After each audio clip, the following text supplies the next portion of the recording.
He appeared to mock a reporter with a disability. Take a look.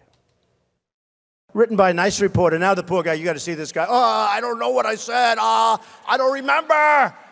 He's going like, I don't remember. Oh, maybe that's what I said. That reporter he is talking about is Serge Kovaleski, who now works for the New York Times. As you can see right there, he suffers from a chronic condition that impairs movement of his arms.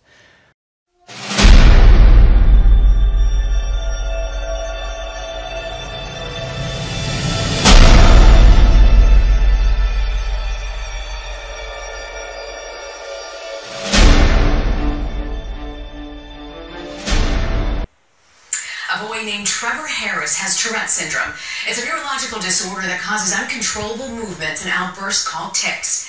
Here again is Juliana Goldman to show us how Trevor is using his tics to teach. We started naming up my tics, we call this the rock star, and this one's called the Gene Simmons. Trevor Harris rarely makes these faces because he wants to. The 7th grader suffers from Tourette syndrome. Hey! That'd be tough for any 12-year-old, but it's especially tough when you're a military kid who moves a lot. Last year's transfer took him away from his friends in Tennessee and forced him to start over in a new school in Virginia.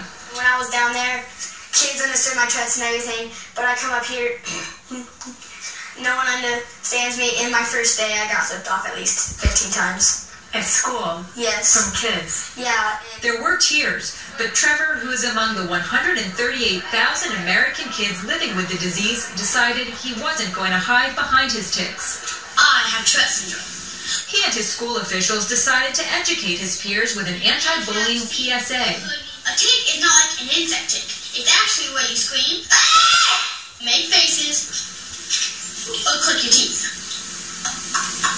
If it's uncomfortable to listen to, Trevor's dad Jeremy says that's the point. And he's realized the more kids that he knows that understand, because he's talked to them and explained it to them, that then it's easier to get along with folks rather than trying to hide it. Trevor can often be found solving one of the many Rubik's Cubes he owns. It's one of the ways he tries to keep his tics at bay. How have you noticed, Trevor, a change in the students at school since you launched the PSA? Well, it's been a major difference, but there's still some kids that don't understand. He's determined to change that. Everybody has a different flaw, and it's just, why won't you accept me for me? As Trevor says, ignore the tick, but don't ignore me. Juliana Goldman, CBS News, Arlington, Virginia. Trevor, you made it impossible for us to ignore you. We should also note that this is Tourette Syndrome Awareness Month, and no better way to bring awareness than by telling Trevor's inspiring story. Well, still ahead on the CBS Weekend News,